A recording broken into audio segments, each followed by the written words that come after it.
My sister, Sia, 25, used to have a friend, Faye, 24. Faye had a boyfriend named Brett, 25.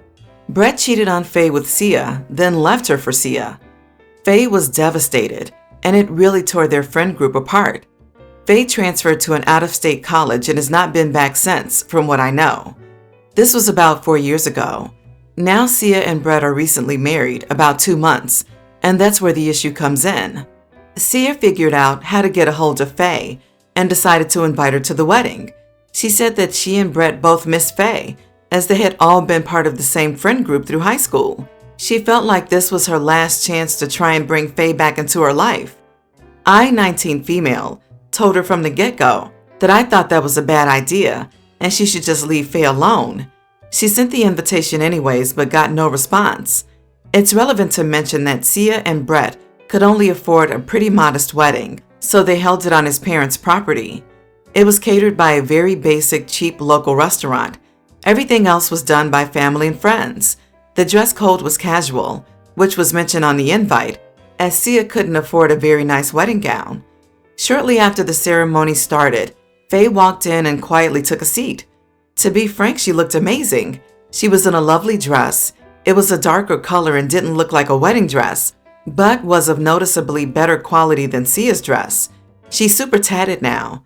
Tattoos are popular around here and are something Sia and Brett both like. After the ceremony, Faye stayed for about a half an hour talking to other guests, then left. I guess Sia tried to say hi to her, and she straight up snubbed her. It created quite a stir. How good she looked was a hot topic. Rather, the comments were positive, or people were saying it was trashy. She showed up like that. Quite a few of Sia and Brett's newer friends found out the circumstances of their coming together. Sia was pretty torn up about it at first, but she was heartbroken once she went through the pictures.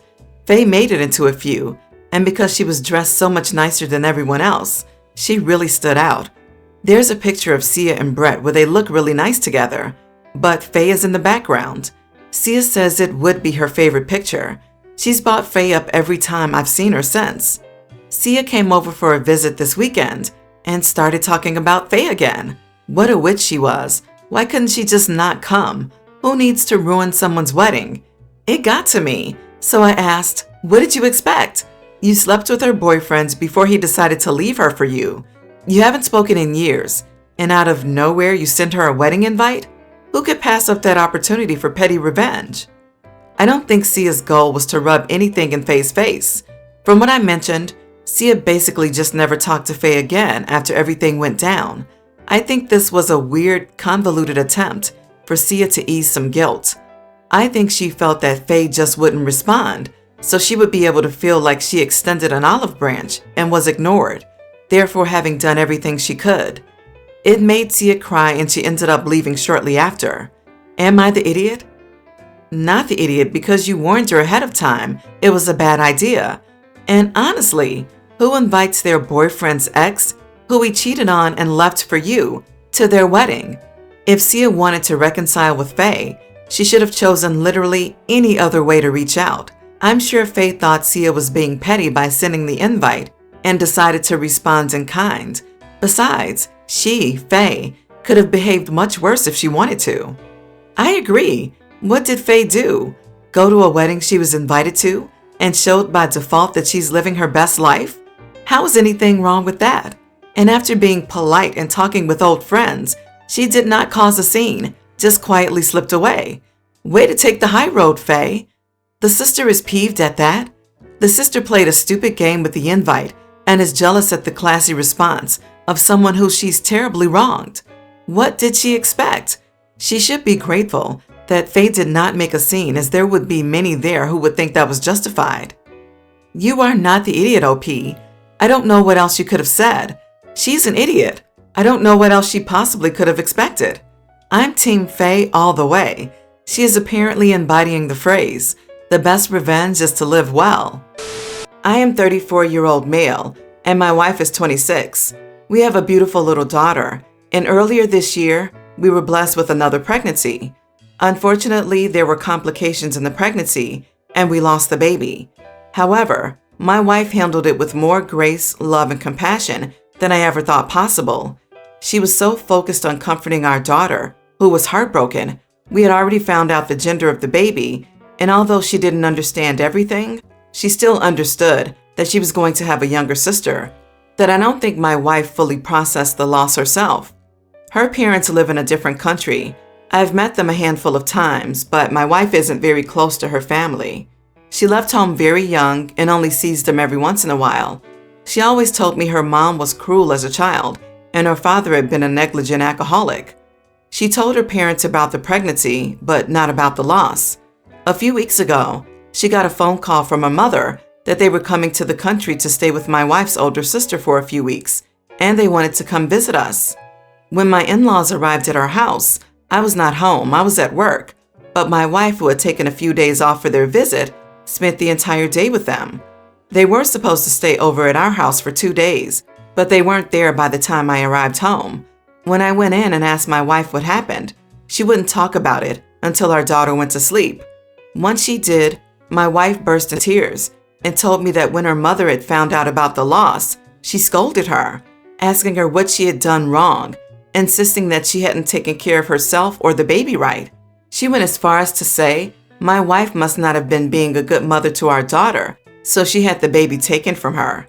Needless to say, my wife told her parents to leave, and they're no longer welcome at our house.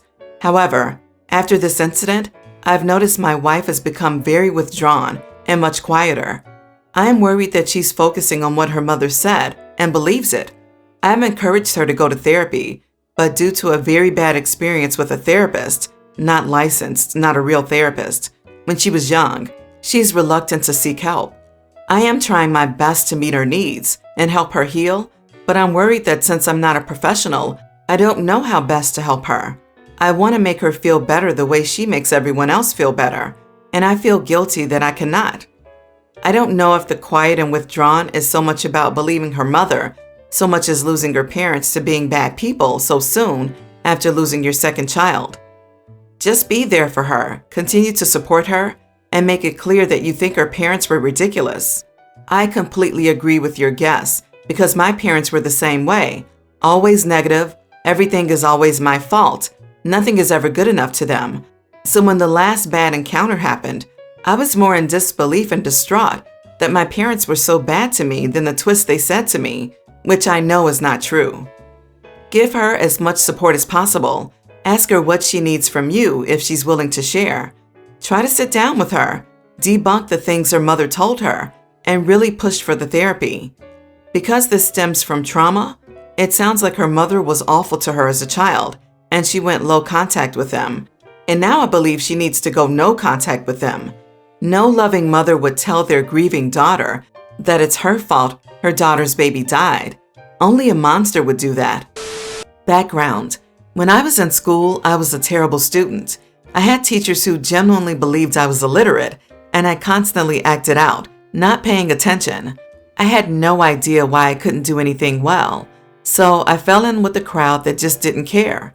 By the time I finished my classes, I was nearly an adult. I had gotten into herbs, and when my parents found out, I got kicked out because they didn't want that near my siblings. I don't blame them for that. I spent a few years on drugs and just sort of getting by, not really caring. Then finally, I got a sponsor to get sober and have been for almost 3 years now. An old friend helped me to get an apprenticeship to be a tattoo artist, and now I have a proper job and have a flat with a friend. So I'm pretty proud of what I've done from what I've come from. My family has reached out a couple of times to meet up now that I'm sober and in a better place, but global issue and other things stopped that. Recently, I had been encouraged by my flatmate to get an ADHD diagnosis since I fit a lot of the criteria. When I went to the GP, I was told that I had already been diagnosed with not just ADHD, but dyslexia and dyscalculia when I had been about 5. It was in my files and included what my parents had said and the support that I was supposed to get in school that I know I never got. I had the report printed out and arranged to meet with my family with it. When I met with them in their house, I pulled out the report and asked them why no one told me and no one helped me with it. They said that they trusted the school to do everything and it wasn't their responsibility. I told them that they should have told me and actually checked with the school that I was getting help, since I was a little child and couldn't do it myself. We spiraled into an argument, and I yelled at them that they should have gotten me some help instead of just assuming that things would be fine since they very clearly weren't. My older brother texted me that I was an entitled piece of crap for only agreeing to meet with them so I could just yell at them for something that wasn't their fault, especially since I put our younger siblings in danger by bringing herbs into the house, and that was why I got kicked out in the first place. Am I the idiot here? Not the idiot. Something that wasn't their fault, especially since I put our younger siblings in danger? This made me very angry. It absolutely was their fault that you didn't get the help that you needed at school. It absolutely was their responsibility to check that you received the support that you were entitled to. It absolutely was their responsibility to know what was going on in your education. And all of this should have happened continuously since you were 5 years old, way before the herbs issue. Maybe if they'd done their job as parents, the herbs issue would not have happened. Then there would have been no issue with putting the younger siblings in danger. Your brother is an idiot. So are your parents. Not the idiot. What did your parents mean it's not my responsibility? It literally is. Schools are resources for sure, but you just can't turn off ADHD and dyslexia at home. It's an ongoing trial that you failed, only because your parents failed you. I am so sorry you had to deal with this. I'd be raving mad too. Not the idiot. Oh my God, sometimes I'm just astonished by the amount of audacity the idiot stories have. This makes the top of the list. Not their responsibility? I'm sorry, what else is their responsibility? Even if they thought that as parents, their only responsibility was providing food and shelter, they took zero responsibility for the second part by kicking you out when you weren't legally an adult yet. Just wow. I, male 33, have been working for a marketing company for a few months. It's a new job and I'm lucky to have gotten it after looking for quite some time. This guy, Guerra, works in the same department and spends plenty of time with the other coworkers and me. Everyone thinks he's funny, smart, and has a lovable character. To be fair, he's always been respectful. Still, he tends to be annoying at times, like how he insists I go out with him and the guys to drink, knowing I'm a recovering alcoholic, and how he always tries to get me to hang out with him and the guys outside of work when I'm busy with my wife's illness. She's currently dealing with a health condition, cancer, and she's been suffering a lot lately. Her family and I are devastated and overwhelmed, but we all do all we can to help her become better. But it doesn't look like she's getting any better. All my coworkers know about my wife's condition.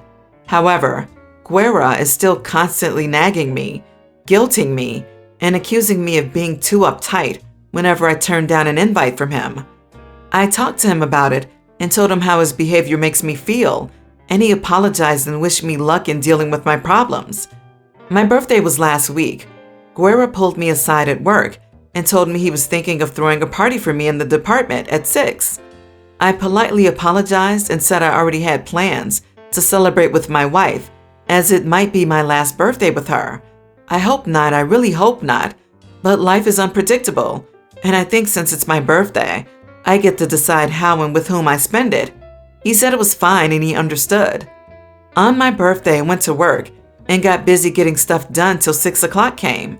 I grabbed my stuff and was about to go home when Guerra and the other coworkers showed up with cake, celebration toys, and drinks. I was confused. Guerra announced they were going to celebrate my birthday and expected me to stay. I pulled him aside and asked why he threw me a party, knowing I already declined since I had plans to be home with my wife for my birthday. He brushed me off and encouraged me to let loose and have some fun before going home since he was sure my wife wasn't capable of throwing me a proper party. I got so mad I lashed out at him and told him to stop disrespecting my boundaries with his attempts to override my decisions. He explained he did this because he cared. I walked out, leaving him complaining to everyone about how I mistreated him just for celebrating my birthday. That got the coworkers to text, saying I was being ungrateful and mean towards Guerra by lashing out and leaving like that. They asked why I don't like him and said I should apologize for being insensitive and upsetting Guerra when he was trying to do a nice thing for me. Not the idiot, and explain to all your colleagues why you lashed out. Calmly tell them that whilst you like Guerra, He's not listening to you about things you do or don't want to do, and ignoring the fact that after work, you actually want to spend time with your wife, who has cancer. Also, work does not have to be a social environment. It's nice for many if it is, but as long as you go in, do your job well, and don't cost the company money, that's the end of it. Not the idiot. To be fair, he's always been respectful. How? How has he been respectful? Because you sure are listing a lot of ways in which he's very much not being respectful. Constantly pressuring a recovering alcoholic to go out drinking, completely ignoring your feelings when you told him how his behavior is impacting you, overriding your wish to spend what may be a last birthday with a loved one. Jesus Christ, this guy is the worst. My boyfriend turned 21 last week, and I bought him a new video game he had been wanting and a t-shirt. He started ignoring me and leaving me on red after that. I asked him what was wrong. He finally said it was unfair that I got him birthday presents because now he will have to get something for my birthday and that I'm being manipulative. I told him, no, you don't have to get me anything for my birthday, but I'd like to spend some time with you that day. But he said it was an idiot move that I got him gifts. He says I was trying to make him feel obligated. I told him that it's the thought that counts and that he doesn't have to get me anything, but that if he does, I'd be happy with just a card. But he keeps saying he's unsure he can deal with a materialistic girlfriend. Was it wrong that I got him gifts? I can't understand anymore. Not the idiot. 100%. Run, OP. Either he's trying to manipulate you in this case, or he actually believes what he's spewing and is incapable of receiving some sort of kindness without assuming there are strings attached. He's abusive, and whether this is because he has suffered from mistreatment in his past or not, it is not your job to fix him. Run, take a plane, and get out. Seriously, it's not a red flag anymore. The guy painted the whole country red with flashing lights and everything. How does someone receive a gift and complain that their SO is too materialistic and manipulative? It's just a birthday gift. Not the idiot, of course. Not the idiot. So let's recap here. You buy him a game he wants, very nice, yet he gets upset over it, completely shuts down on communication, and calls you materialistic, manipulative, and says it's a wrong move? Yeah, I'm with the others. Run. That's a huge red flag. I don't even understand this logic, especially the part where he said you were trying to make him feel obligated. That's just, what? Treat this as a warning of what's to come with him, and give yourself the present of being free from that crap. That's just unreal. It could be a red flag, or it could be underlying anxiety or something. We don't know what their home life was. My nephew's dad is like this, who felt gifts were a stressful obligation. I don't know what made him feel this way, but he's entitled to how he feels. He would 100% much rather not receive anything. No, no, no. Dump him. This is disgusting behavior in his half. He is gaslighting you, and he's actually the one being manipulative. He turned your kind gesture into you feeling insecure, confused, and like you've done something horribly wrong. You deserve better.